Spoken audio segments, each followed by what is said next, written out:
What's old is new again.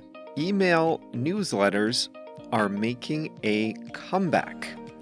Hi there, everyone. I'm Jeff, and this is Plain English lesson number 434. We help you upgrade your English with current events and trending topics every Monday and Thursday. The full lesson is at plainenglish.com/434. The producer, JR, has made sure of that. And the full lesson includes a free transcript of every word I say. So that's all for you at plainenglish.com/434. Coming up today, media brands and individual writers are turning to email newsletters to engage directly with their fans. Think of it as the direct-to-consumer revolution, only in terms of the news media. Today, we'll talk about some of the companies helping us consume the news in this way. Today's English expression is spring up, and we have a quote of the week. Let's get started.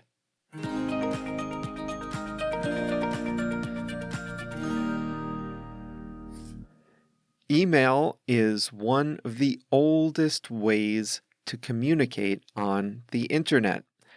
Early internet users remember the rush of excitement we'd get when receiving email. There was even a neat little voice clip, like in the movie You've Got Mail. It meant someone wanted to send us a personal message. Today, email is a hassle and a significant source of stress. And increasingly, it's not a way to communicate one-on-one.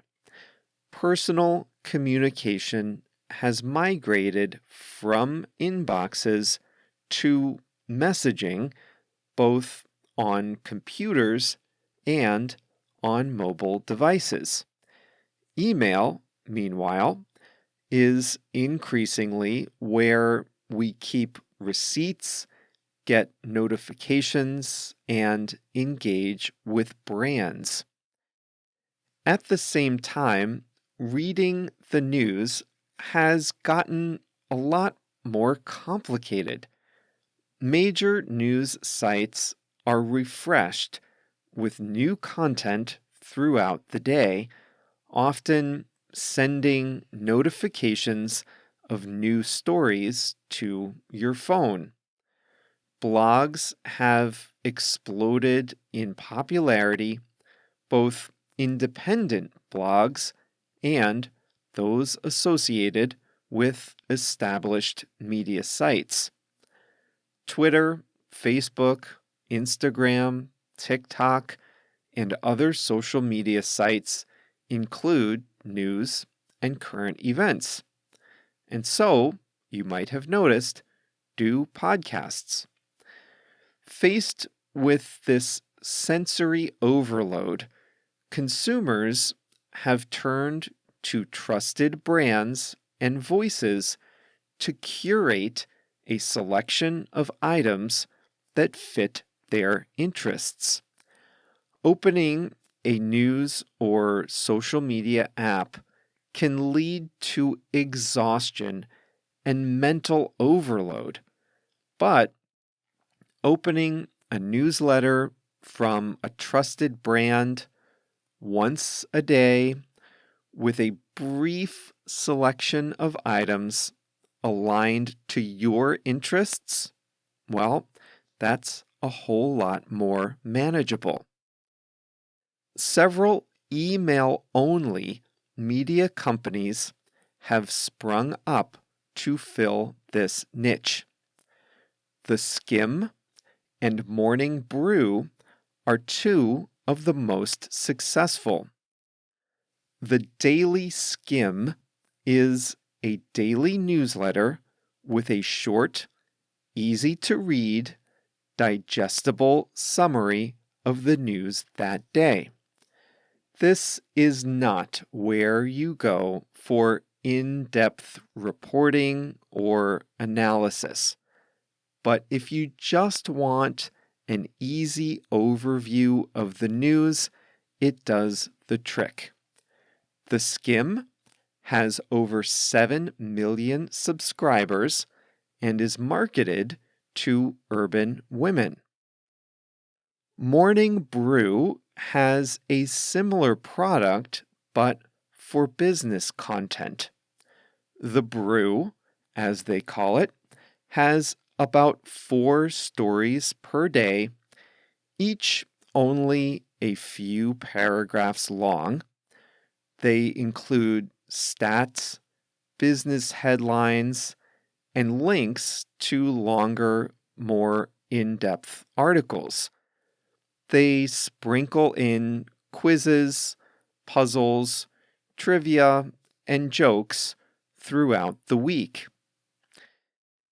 Email newsletters are attractive for journalists at established major media sites too, because that's where the eyeballs are now. The New York Times, one of the biggest media sites in the US, offers over 50 different newsletters, each with its own niche, ranging from parenting to soccer to technology. Some are available to paying subscribers only. The Atlantic, Politico, and others are also riding this wave. The trend is beneficial to the writers and the readers. Readers can self-select into receiving one or a handful of newsletters that align with their interests. The newsletters contain content you want to read, and they're delivered right to you on your phone or computer. It's like getting a customized newspaper delivered to your door. You don't have to actively go out and search for news and content that interests you. Writers like newsletters because they generally have the freedom to be more opinionated and to express more of their own personalities. They also don't have to deal with comment sections or being taken out of context or worse on Twitter. They're not required to create content that will generate a lot of page views or become a viral hit on Facebook. Writers also like it because they can make money directly from readers. I mentioned last week that consumers are willing to pay for media content, and that some consumers are willing to pay for multiple subscriptions. Popular writers have discovered that some consumers are willing to pay a small amount of money to get exclusive subscriber content, and Substack is letting them do it. Substack may be the biggest media company you've never heard of. Substack allows writers to create free and subscriber-only email newsletters. In exchange for a 10% cut of the subscription fee, Substack handles the administration, of the email list and payment processing. So, with only a few clicks of a mouse, a writer can start a business by sending a newsletter and charging a small fee. All told, over 250,000 people are paying writers directly for content on Substack. The most popular writers make up to $7 million a year, according to the company. So who's on Substack? Here are a few names. Andrew Sullivan was an opinion writer for various mainstream publications, but he got tired of being torn apart on social media and of having a tense relationship with his editors. His Substack newsletter, The Weekly Dish, includes his own writing, links, and, this is cool, he publishes thoughtful disagreements with his own point of view, and that's $5 a month. Richard Rushfield is an entertainment and culture writer. His newsletter is called The Ankler, and it offers news and his opinion on what's going on in Hollywood. Matt Tabibi used to be an investigative reporter for Rolling Stone magazine. He has a newsletter also. Large media companies would only bother with topics that are likely to appeal to a wide audience. But the beauty of Substack is that you only need a few thousand people paying $5 a month to make really good money. That allows writers to choose a niche, sometimes a narrow niche. Edith Zimmerman is an illustrator, and she sends her readers comics. One was called Mystery Plant, in which she's asking her plant, "Who are you?" Now that's a niche, but people also pay $5 a month for that niche. Historians, economists, scientists, artists, all have found success on Substack. Many of them have Substack newsletters to complement other work they do, such as freelance writing, consulting, or teaching.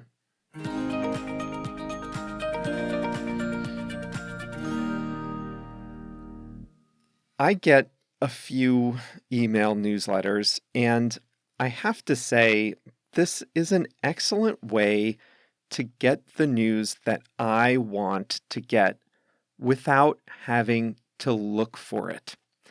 I get Morning Brew, that business newsletter.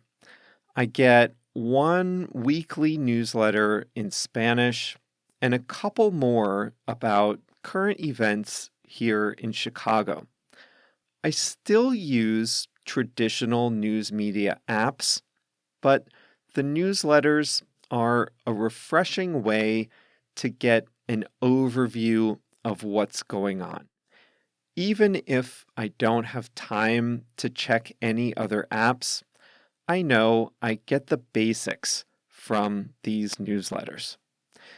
Now, back in the early days of the internet, an RSS feed was supposed to be the way that you'd get customized news. So websites would publish RSS feeds, essentially a coded list of links. And consumers would subscribe to the feeds using special software. Google Reader was one example. And the idea was that you could open your RSS reader and see a list of articles that would interest you. But it never really took off because RSS feeds were as crowded as the media websites that powered them. Google canceled its reader software years ago, but the humble RSS feed did survive. RSS feeds are the technology behind almost every podcast today.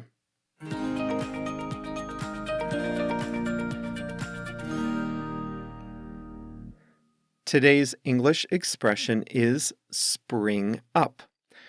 To spring up means to suddenly appear. A weed is a great example of spring up.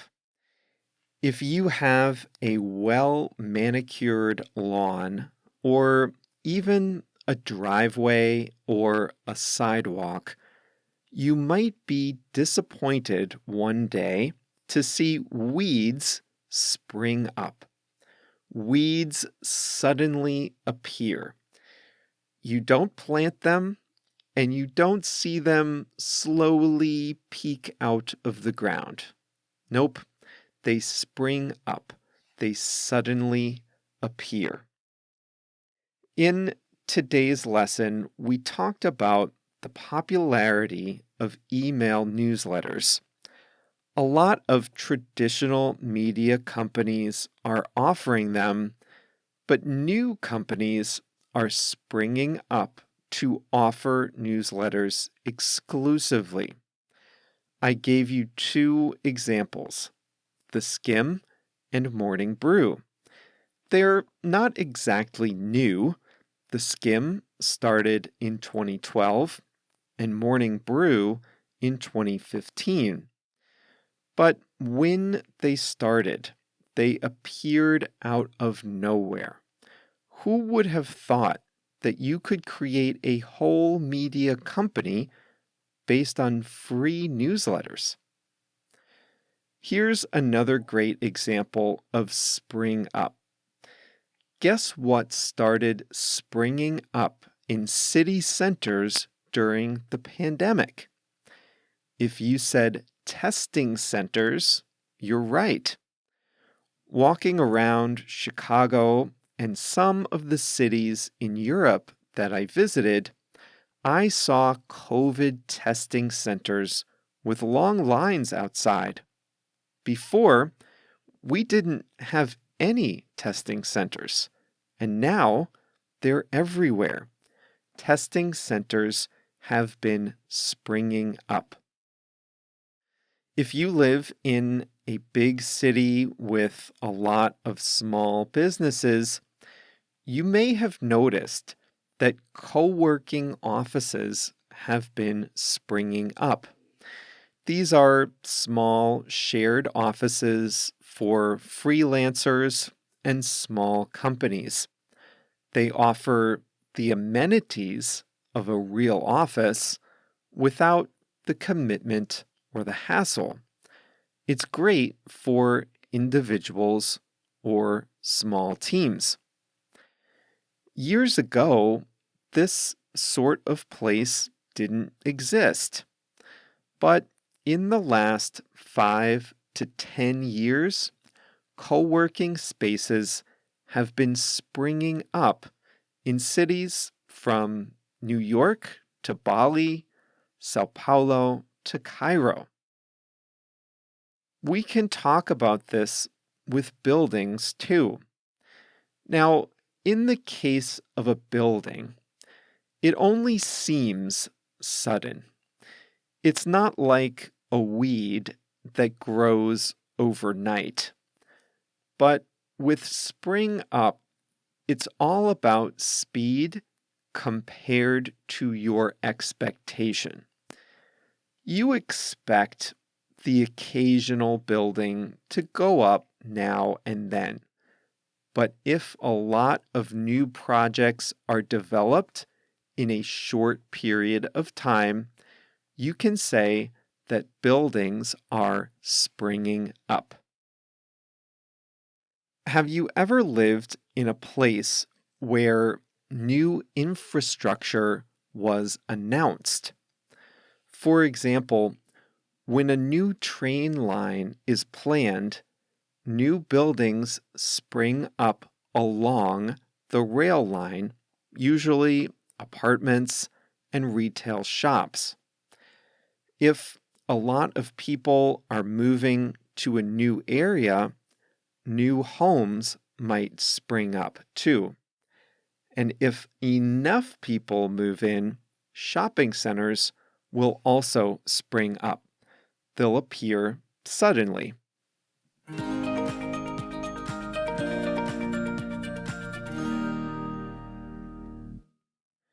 It's time for today's quote of the week. Today, it's by the writer Cassandra Clare. She says, "Fiction is truth, even if it is not fact." In the week between Christmas and New Year's, I read a couple of great books. Well, I finished one and I read two more. One night, I stayed up until after 2 o'clock in the morning because I just couldn't put this one book down. They were all fiction, but what I like about them is that they had an element of truth about human nature and emotions in them, even if the stories were made up.